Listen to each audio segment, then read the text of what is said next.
नमस्कार मैत्रिणींनो, मी आज तुम्हाला नाशिक फेमस तांदूळ पावची रेसिपी दाखवणार आहे। मी 2 वाट्या तांदूळ घेतलेले आहे, 1 वाटी मी पोहे घेतलेले आहे आणि 1 चमचा मेथीचे दाणे घेतलेले आहे।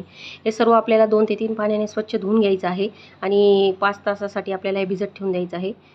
5 तास झाले की आपल्याला हे पूर्ण याच्यातलं पाणी काढून आपल्याला हे सगळं मिक्सर म्हणून व्यवस्थित वाटून घ्यायचं आहे एकदम बारीक। आणि यात पाण्याचा वापर न करता दही किंवा ताकाचा वापर करूनच आपल्याला हे मिक्सरमधून व्यवस्थित बारीक करून घ्यायचं आहे। मी ताकेचा वापर केलेला आहे आणि हे सगळं बॅटर व्यवस्थित असं बारीक करून घ्यायचं आहे सगळं आणि व्यवस्थित त्याला मग नंतर 2 ते 3 मिनिटं व्यवस्थित फेटून घ्यायचं आहे आपल्याला। बघा, व्यवस्थित फेटून घ्यायचं आहे। नंतर हे 8 तासासाठी मी बाजूला ठेवून दिलेलं आहे। 8 तास झाले की बघा किती छान जाळी पडून जाते आपल्या पिठाला। नंतर यात मीठ टाकून व्यवस्थित मिक्स करून घ्यायचं आहे। आता आपण चटणीची तयारी करून घेऊया।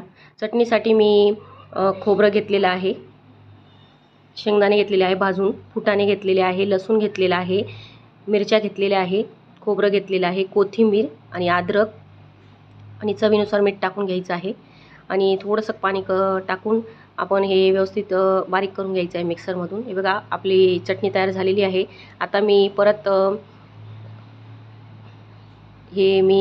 याचा मिरची, लसूण आणि कोथिंबीरचा ठेचा बारीक करून घेतलेला आहे व्यवस्थित आणि तो या पिठात मिक्स करून घ्यायचा आहे। आणि आपल्याला तांदूळ पाव करण्यासाठी गॅसवर तवा ठेवून घेतलेला आहे मी, त्यावर थोडंसं तेल टाकलं आहे आणि हे बघा बॅटर ओतलेलं आहे। बॅटर आपल्याला पसरवायचं नाही आहे, एका बाजूने छान झालं की दुसऱ्या बाजूने आपल्याला व्यवस्थित शेकून घ्यायचं आहे।